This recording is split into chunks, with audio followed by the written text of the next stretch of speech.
안녕하세요. 오늘은 이중섭 작가의 단편소설 몰아추입니다.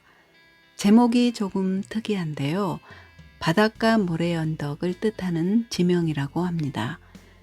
제가 참 많은 소설을 읽지만 그때마다 색다른 매력에 빠지곤 합니다. 그런데 이번 소설은 영혼의 감정까지 터치한 듯 영화 한 편을 보는 듯도 했는데요. 낭독이 소설의 느낌을 따라가지 못할까 걱정일 정도였습니다. 군더더기 없는 간결함과 시적인 문체 또한 감상 포인트입니다. 자, 그럼 이야기 속으로 들어가 보겠습니다.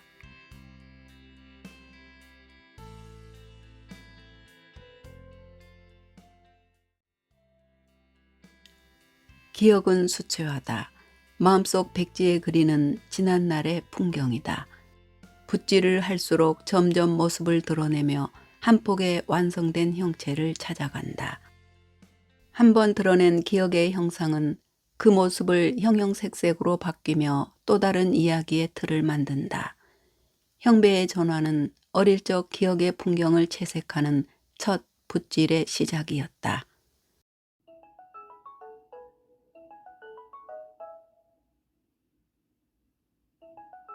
휴대폰이 울렸을 때 액정을 보니 저장이 안 된 번호였다. 잠깐 망설이다 휴대폰을 열었다. 뜻밖에도 거의 연락이 없던 형배였다. 어릴 때 같은 마을에 살았던 동생이다. 며칠 전에 자기 또래들 모임이 있었는데 거기에서 내 전화번호를 알았다고 했다. 고향 이야기와 서울살이에 대한 일상적인 대화를 나눴다. 그래? 최근에 시골에 다녀온 적이 있어? 평소 명절 때도 보이지 않았기에 궁금했다. 명절 전날 내려갔다가 제사만 지내고 다음날 바로 올라와요. 참, 이번 달에 또 내려갈 일이 있어요. 궁금함보다는 대화를 이어가려고 물었다. 추석이 얼마 남지 않았는데 무슨 일로? 아버지 기일이라서. 나는 잠깐 숨을 멈췄다. 아주 오래전에 죽은 그의 아버지가 떠올랐다. 항상 웃고 다니던 키 작은 모습도 뚜렷했다. 아, 그래. 그런데 작은 아버지도 기일이 같잖아. 두 사람이 객지에서 함께 건축 현장 일을 하면서 명절 때면 시골집에 내려오곤 했다. 물고가 트였는지 기억이 계속 살아 움직였다. 거기 작은 아버지에게 어린 아들이 있었는데 갑자기 이름이 생각나지 않았다. 순간 묻지 말아야 할 것을 그랬나 싶기도 했다. 하지만 한 번 트인 기억은 이미 조금씩 틀을 만들기 시작했다. 동배요. 걔 만난 지도 오래되었네요. 서울에 살기는 사는데. 형배는 잠깐 말을 멈췄다. 서로 연락하지 않는 모양이었다. 그래, 동배. 걔도 지금은 아마 나이가 상당히 먹었지? 아마도 걔가 지금 40 중반? 제가 벌써 50이 됐으니. 갑자기 휴대폰이 드륵드륵하며 진동하는 느낌이 들었다. 어릴 적 시골에서의 일들이 휴대폰이란 기억장치를 통해 출력되는 듯했다. 나도 정확히 몇 살 때인지 희미했다. 아마도 6학년쯤이지 싶었다. 그때 형배는 2, 3학년에나 다녔을 터였다. 저는 캄캄한데 형님은 그걸 기억하네요. 동배네 집과 우리 집이 대나무밭으로 연결되어 있었잖아. 또 시골에서 그런 큰 일은 흔하지 않았지. 올해 안으로 서울에 사는 사람끼리 한번 보자는 얘기를 하고 통화를 마쳤다. 늦은 밤이라 몸은 물먹은 손뭉치처럼 무거웠지만 머릿속에서는 이른 아침 바닷가 모래사장 위 안개처럼 그때 일들이 스멀스멀 피어오르기 시작했다. 우리 대나무 밭과 동배네 초가 지붕, 그리고 그 사이 울타리에 서 있던 고엽나무가 눈앞에 어른거렸다. 달빛 아래 고엽나무 가지들이 몸살을 앓듯 떨자 작은 돌감들이 우수수 떨어지던 장면이 첫사랑의 기억처럼 아른거렸다. 그 시절의 대부분 시골집은 지붕이 함석이나 슬레이트였고 담은 벽돌로 쌓았다. 초가지붕과 흙돌 담인 집도 몇 채 남아 있었는데 동배네 집이 그랬다. 동배 아버지는 결혼하면서 전답 하나 없는 채 따로 살림을 차렸다. 마땅히 농사지을 논밭이 없으니 객지로 나가 건축일에 뛰어들었다. 형배 아버지도 함께했다. 막노동판에서 현장 감독이나 실무적인 일을 봤던 모양이었다. 도시 생활 때문에 시골집 겉모습에는 애초에 신경을 쓰지 않았다. 우리 대나무밭 끄트머리인 동배네 울타리에는 커다란 고엽나무가 서 있었다. 고엽나무는 상감이나 돌감나무라 불렀다. 개량되기 전에 감나무인데 아주 작은 돌감이 열렸다. 돌감꽃이 피는 봄이면 아침마다 옅은 황색의 감꽃이 동배네 집 뒤 텃밭에 옥수수 뒷밥처럼 떨어졌다. 대밭에는 죽순도 우쭉우쭉 솟았다. 어린 죽순은 스스로 껍질을 벗으면서 비릿한 풋것의 냄새를 풍겼다. 밤꽃 냄새 같기도 하고 찔레 새순의 새큼한 냄새 같기도 했다. 특히 봄밤이면 그 냄새가 대나무 밭에 낮게 쫙 깔렸다.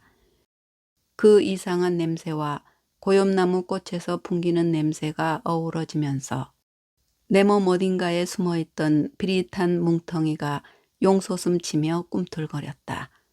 동배네 집에는 내 또래인 수키가 자주 드나들었다. 수키는 우리 대문 앞을 지나다녔기에 항상 눈에 띄었다. 그 애는 동배와 더 잘 놀았다. 늘 동배를 안고 깔깔 웃었다.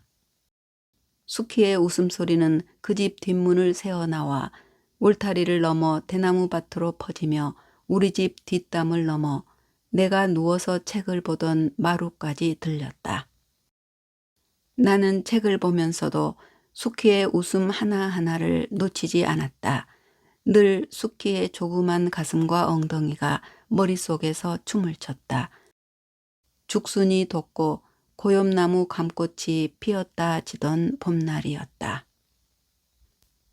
언니, 어젯밤 고엽나무 울타리에 열린 호박 두덩이를 누가 박살을 내버렸네.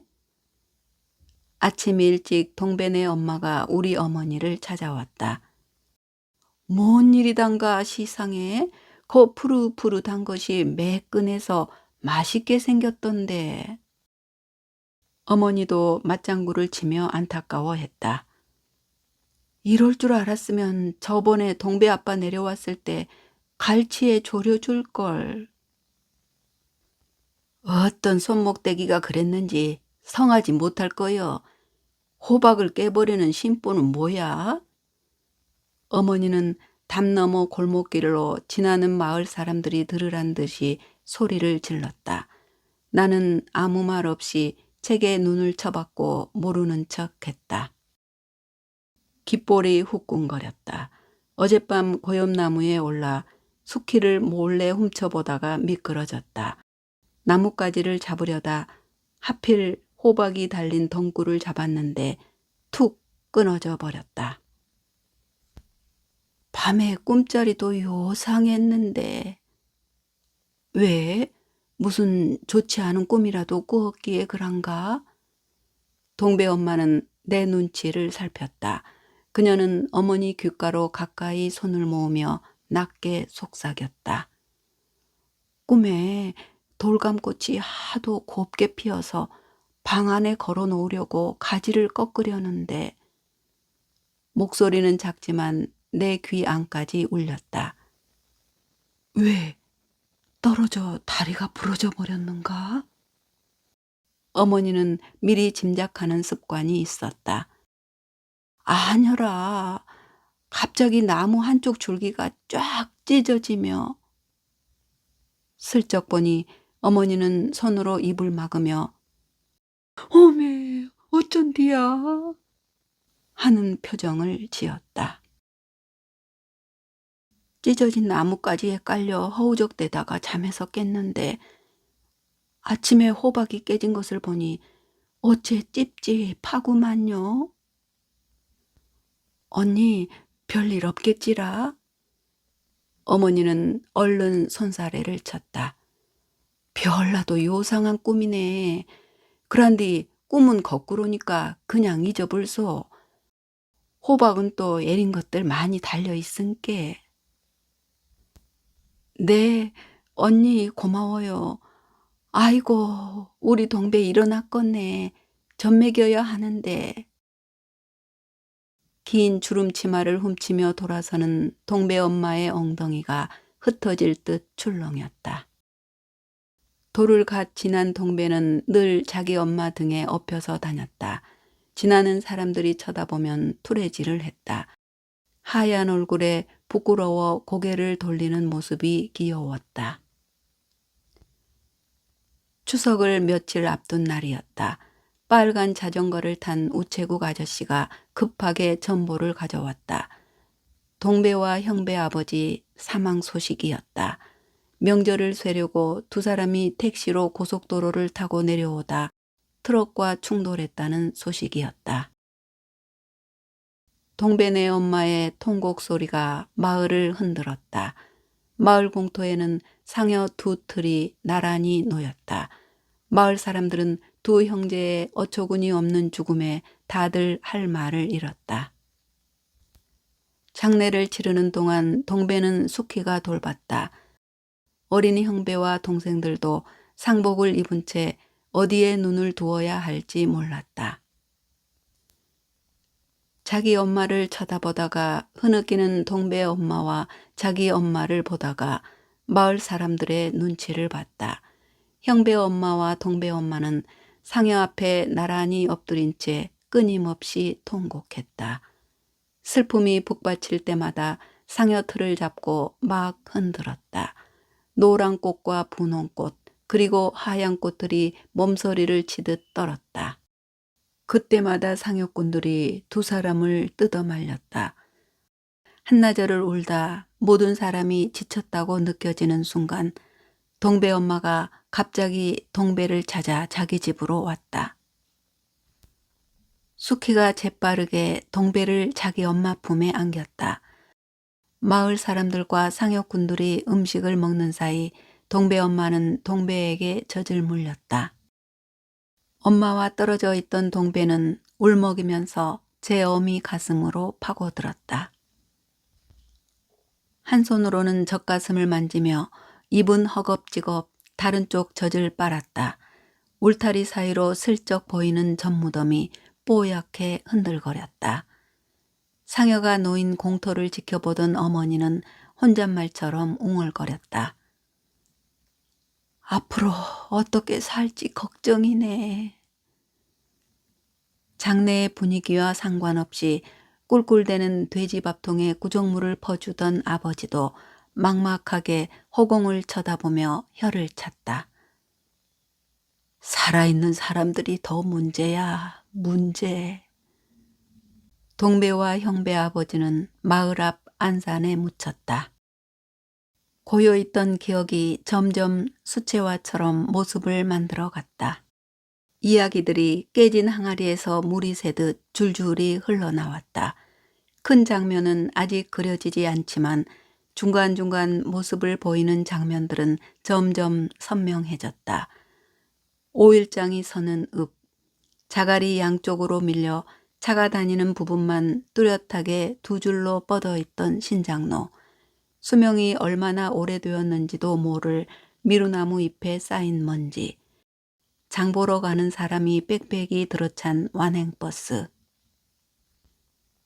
이러한 기억 중에서 가장 선명한 것은 읍내 장터에서 만났던 한 남자의 모습이다. 동배 아버지가 죽은 해 늦가을이었다.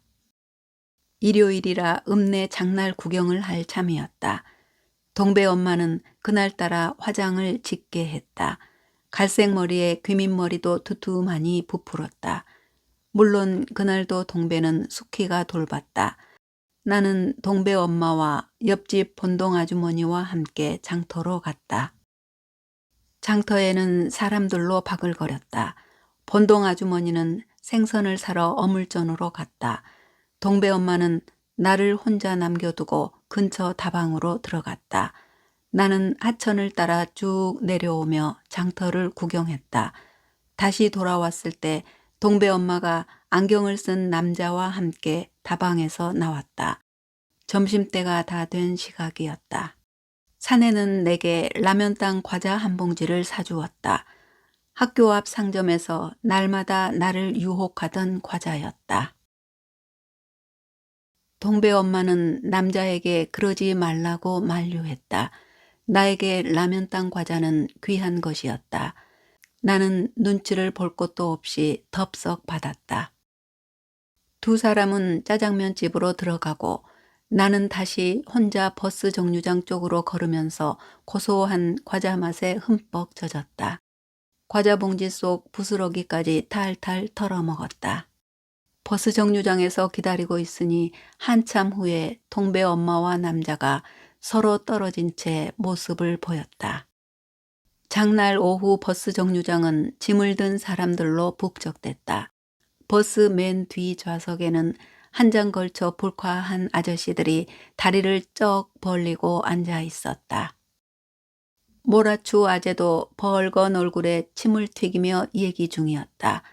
그는 동배 고모부다.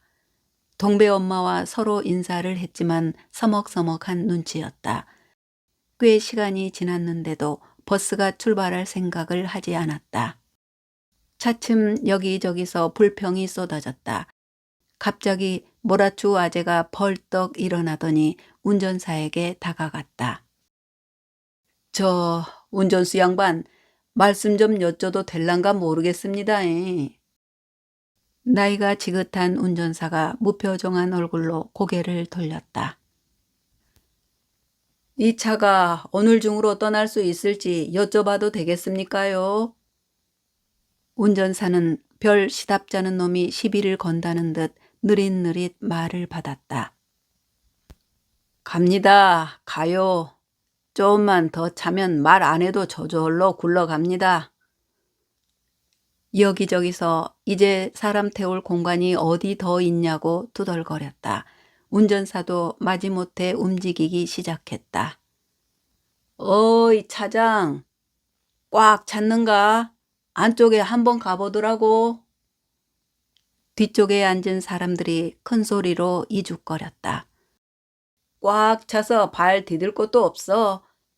눌려 죽으려면 이리 들어와 봐. 운전사도 지쳤는지 몸을 뒤로 젖혀 크게 기지개를 켜고 나서 운전대를 잡았다. 그러면 인자 가볼랍니다. 버스가 정류장을 빠져나왔다. 버스 안에서 동배 엄마가 슬쩍 차창 밖 남자를 보았다. 남자가 천천히 손을 들어 흔들었다. 모라추 아재가 헛기침을 했다. 버스 운전사는 정류장 출구를 빠져나오기 직전에 갑자기 급정거를 했다. 차 뒤쪽으로 사람들을 밀어넣으려는 속셈이었다. 승객들이 우리가 짐짝이냐며 아우성을 쳤다. 우리 처남댁이 이쁘게 화장하고 어디를 다녀오실까? 뒷좌석에 앉았던 모라추 아재가 비아냥거렸다. 장에 살 것이 있어서 왔구만이라. 모라추 아재는 다시 창문 밖에 서 있는 남자에게 눈길을 꽂았다. 보상금은 아직 남아있지라잉. 우리 처남 목숨값인데 알고는 있겠지라. 술 기운이 오르는지 모라추 아재 목소리 톤이 점점 비꼬는 투로 변했다. 마을 앞에서 내릴 때까지 모라추 아재는 보상금에 대해 떠들었다. 동배 엄마는 고개를 숙인 채 아무 말도 하지 않았다. 읍내장에 갔다 온 지 일주일 정도 지났다. 그날 밤에도 나는 대나무 밭으로 숨어들어 울타리 너머로 수키가 동배네 집에 있는지 엿보았다. 고엽나무에는 노란 돌감이 달빛에 반짝거렸다. 반질반질한 돌감잎에는 잔 이슬들이 달빛에 통통 튕기며 밤의 고요를 즐기고 있었다. 대나무 밭은 바람이 불 때마다 서각서각 소리를 내면서 찬기운을 실어 날랐다.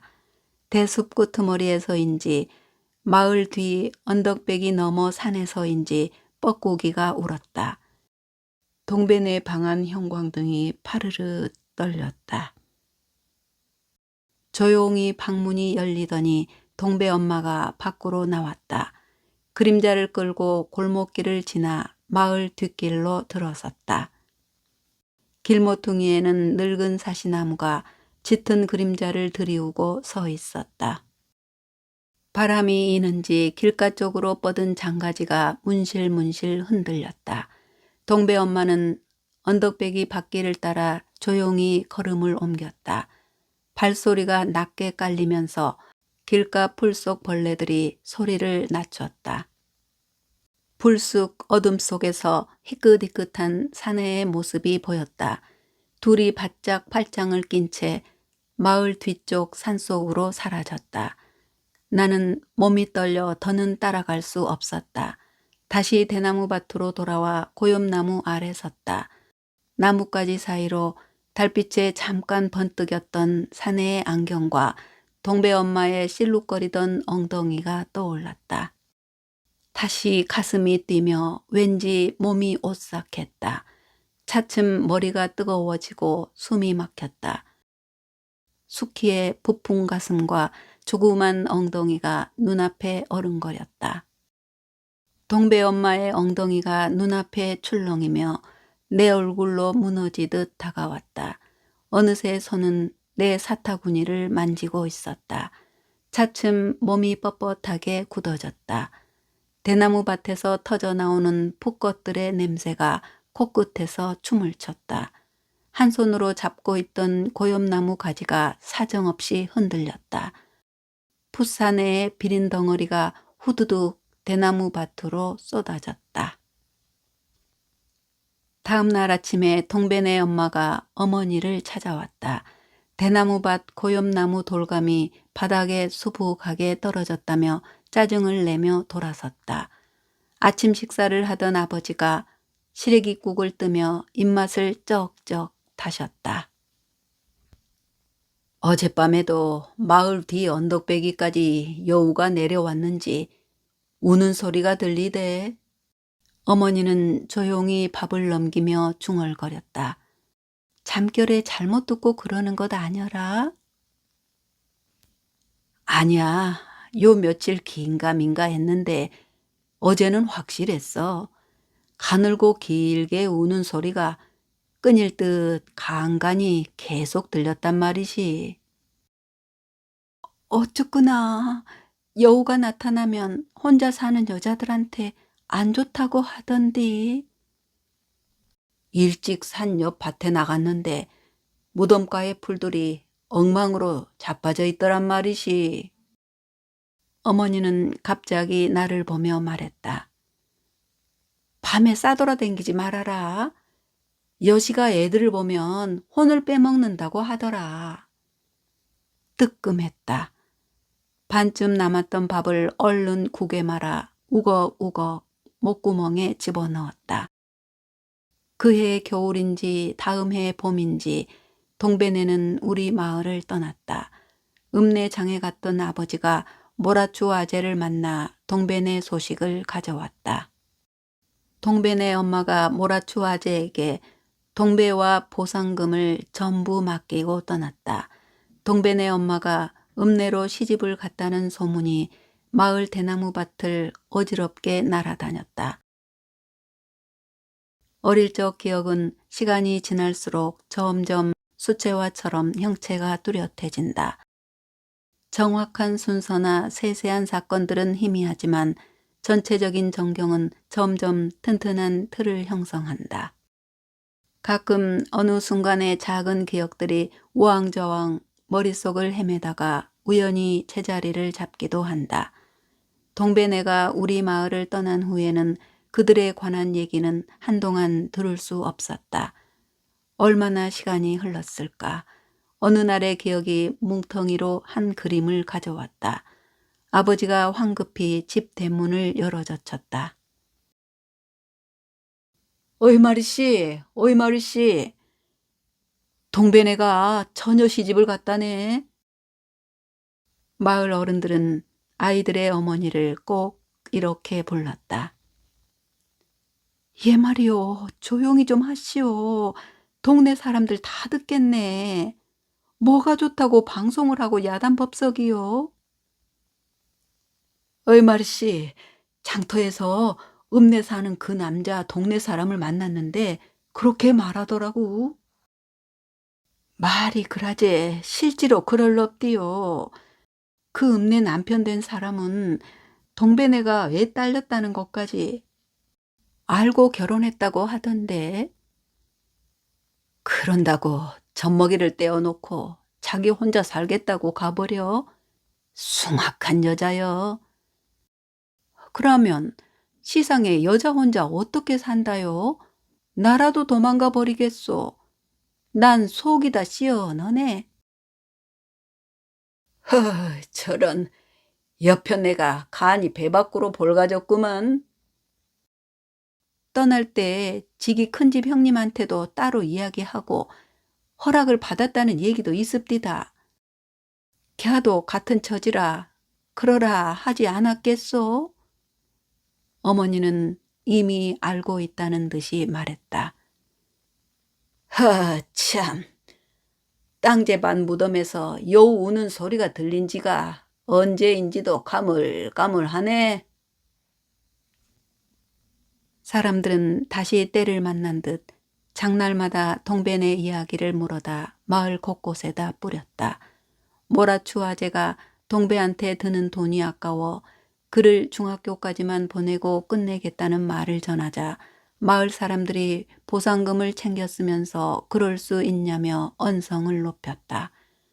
아버지는 더러운 놈이라고 욕을 했다.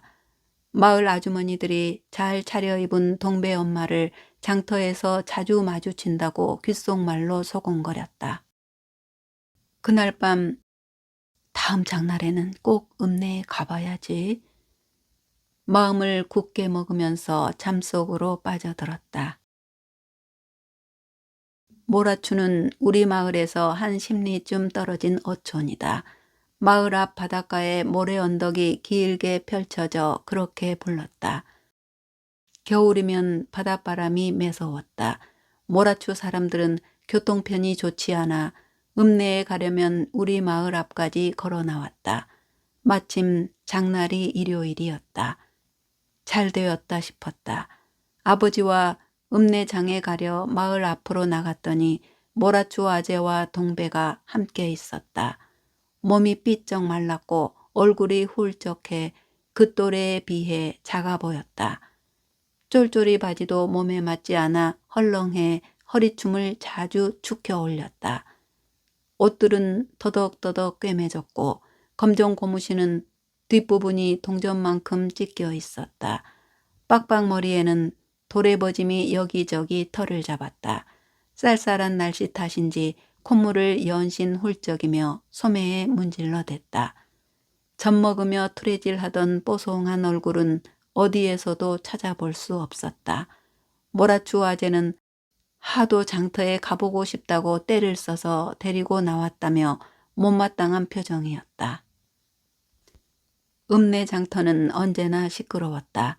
두 어른은 우리에게 엿을 하나씩 사주고는 막걸리를 걸치려 주막으로 들어갔다. 나와 동배는 하천을 따라 장터를 쭉 둘러보았다. 옷과 신발, 그리고 가정가구 가게를 구경하다가 객것들이 진열된 생선가게 앞에서 한참을 서 있었다. 매생이와 서대며 갈치가 비린내를 풍기며 진열돼 있었다.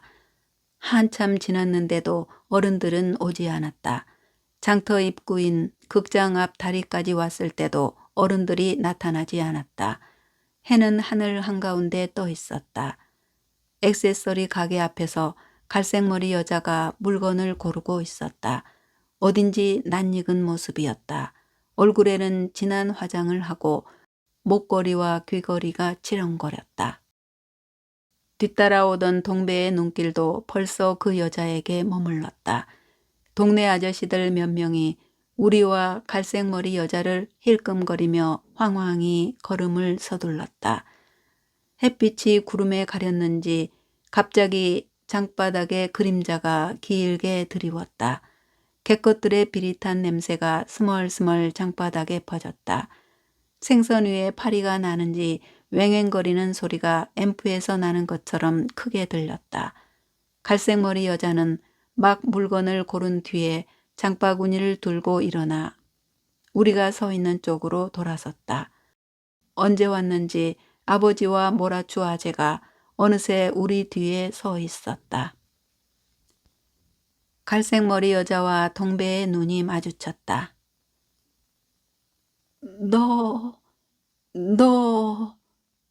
너 동배 맞지? 동배는 뻣뻣하게 선 채 그 여자를 쳐다보았다.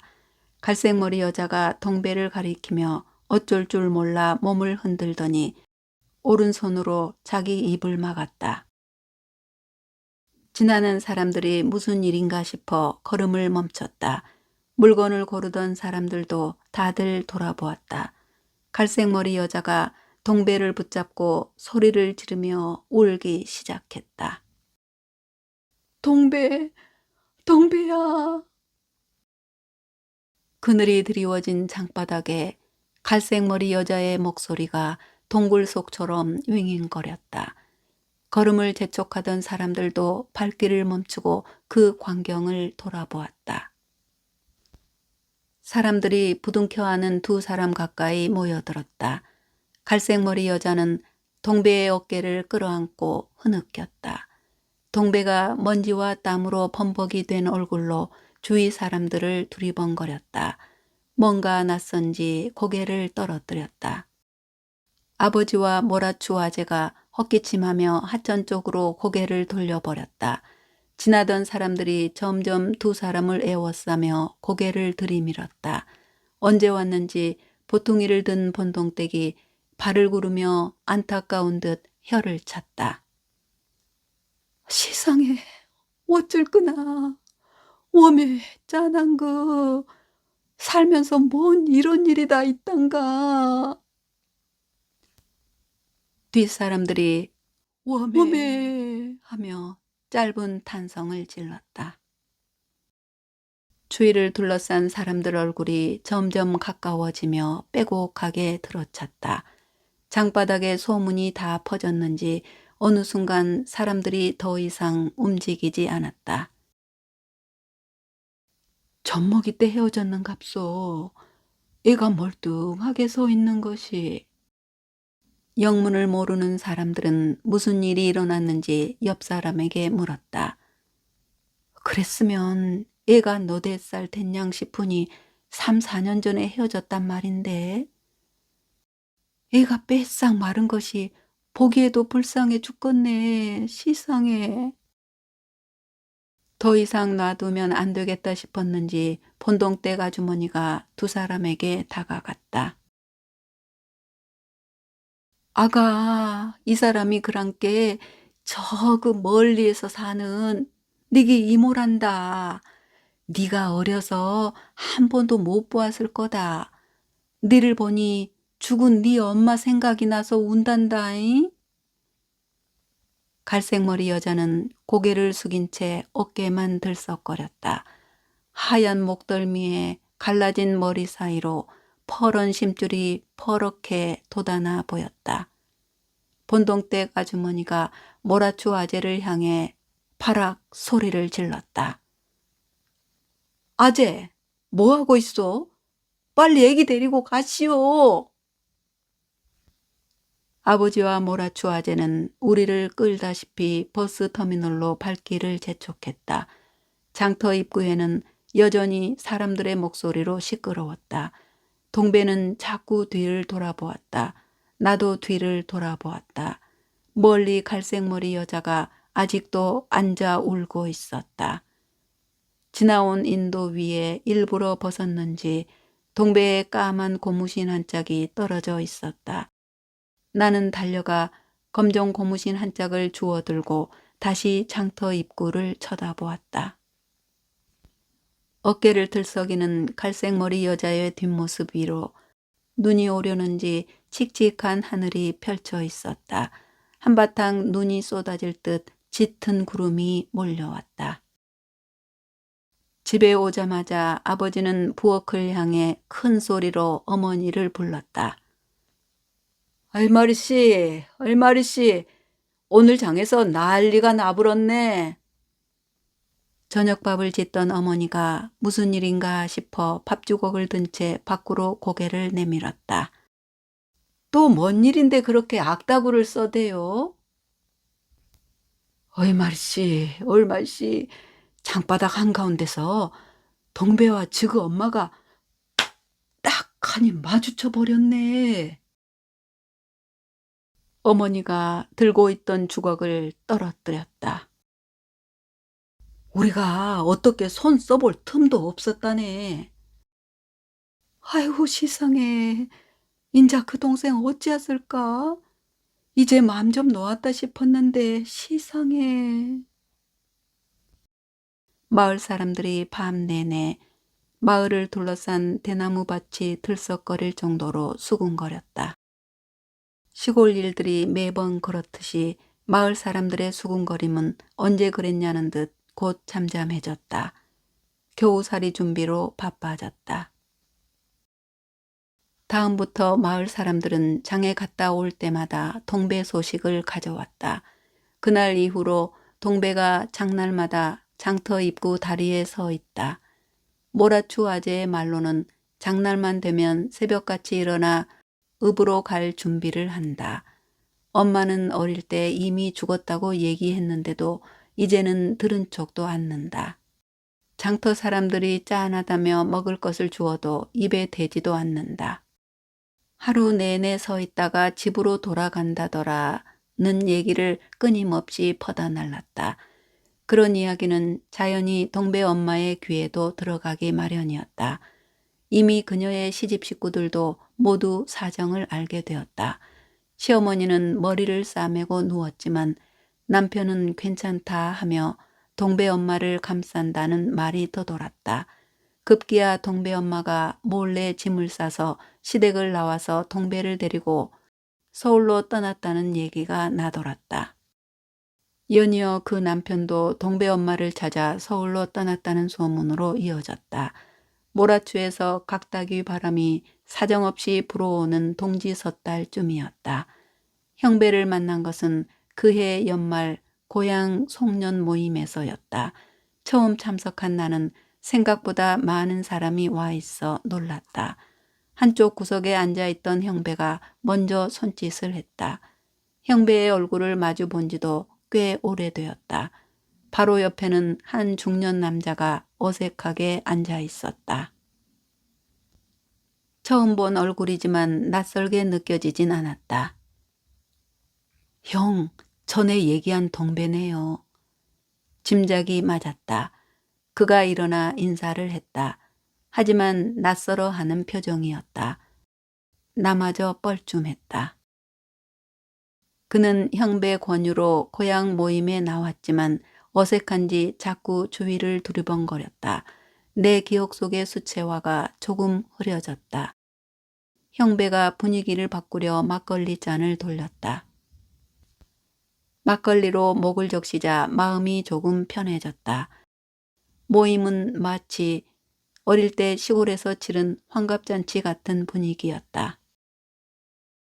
우리 마을 사람들도 천막 한 채를 차지한 채 고향 맛이 물씬 나는 음식을 먹고 있었다. 매생이, 서대, 그리고 장에 담근 참깨가 눈에 띄었다. 어렸을 때 고향을 떠난 사람들이 음식 맛이 그리워 송년 모임이 기다려진다는 말을 하며 웃었다. 얘기를 나누다 보니 동배는 시골에서 살았던 기억이 거의 없었다. 완전히 서울 사람으로 변해 있었다. 주위 고향 사람들의 거친 사투리나 말투에 당황스러운 모습을 자주 비쳤다. 혹시나 해 어머니의 안부를 물었다. 어머님은 재작년에 돌아가셨네요. 아버지도 오래전에. 의붓 아버지를 말하는 모양이었다. 모임은 저녁 늦게 끝났다. 술에 취해 집으로 돌아와 쓰러지듯 잠속으로 빠져들었다. 꿈속에 모임에서 봤던 고향 사람들의 얼굴과 시골 마을 전경이 펼쳐졌다. 마을을 둘러싼 대나무 밭이 펼쳐지고 그 뒤로 언덕이 둥그렇게 자리 잡았다. 언덕 너머로 뒷산 소나무 우둠지가 사람 뒷머리처럼 살짝 드러났다. 마을 앞 신장로에는 어린 시절의 동배와 내가 서 있었다. 우리는 모라추로 가는 길을 바라보았다. 가늘고 긴 길에는 오래된 미루나무들이 몇 장 남지 않은 잎을 단 채 팔랑거리며 몸을 떨고 서 있었다. 하얀 길이 아스라이 펼쳐졌다. 하늘과 맞닿은 길 끝집에서 밥 짓는 연기가 하늘 위로 피어올랐다. 제트기가 지나갔는지 퍼런 하늘에 하얀 물감이 좌우로 쫙 칠해져 있었다. 하얀 줄기는 뭉글뭉글 옥수수 티밥처럼 부풀어 올랐다. 배고픈 두 아이를 놀리듯이 시퍼런 하늘을 나풀나풀 날아다녔다.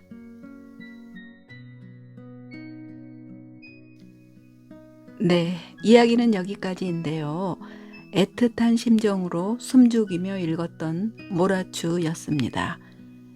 여기서 잠깐 소설가 이청준 작가의 말을 인용하자면 삶을 베끼는 게 소설이라면 삶이 끝나지 않는 한 거짓말을 계속하여야만 한다. 생각해보면 소설이란 게 결국 식김질이다. 인생의 부끄러운 상처와 아픔, 그 마디를 풀어내는 것이다. 라고 하였는데요. 오늘 읽어드린 이중섭 작가의 소설 모라추도 그런 게 아니었나 싶습니다. 삶의 위로가 되는 소설 모라추. 소설을 읽었을 뿐인데 이렇게 마음이 포근해질 수 있다는 건 문학의 힘인 듯도 합니다. 네, 오늘은 여기까지입니다. 그럼 저는 다음에 또 찾아뵙도록 하겠습니다. 고맙습니다.